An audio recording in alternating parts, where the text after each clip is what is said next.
He thought breaking me would keep me. He was wrong. Reddit story. I never expected my life to fall apart in the cereal aisle of a Target in Austin, Texas. But that's exactly where it happened. Right between the Cheerios and the Frosted Flakes, when I realized I couldn't pretend anymore. For 23 years I called myself strong.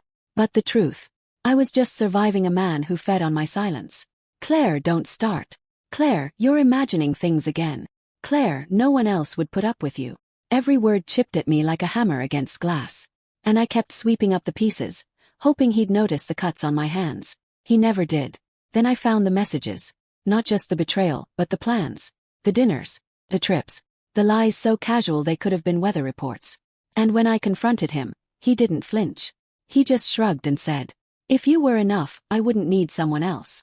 That was the moment the glass finally shattered. The next morning I drove to Target because I didn't know where else to go.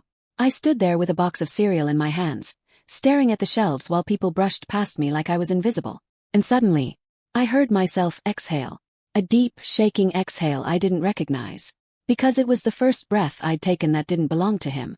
I walked to the notebook aisle, grabbed a $4.99 journal, and sat in the Starbucks corner.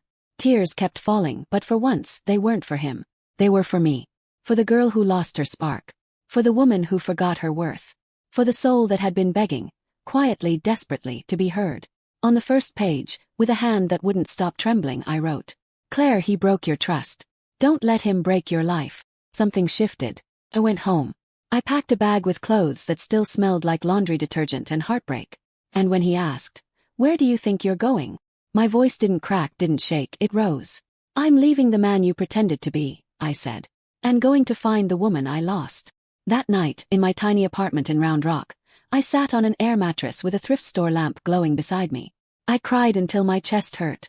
And then something incredible happened. Stop. Not because the pain was gone, but because for the first time in decades, the pain was mine, not his. Here's what I want you to hear. The part one wish someone whispered to me in that Target aisle. You are not too old to start again. You are not too late to choose yourself. You are not broken beyond repair. You are becoming. And one day, maybe in a grocery store, maybe in a quiet room of your new life, you'll look at your reflection and finally see her. The woman who survived everything meant to destroy her. And you'll whisper, "Welcome back."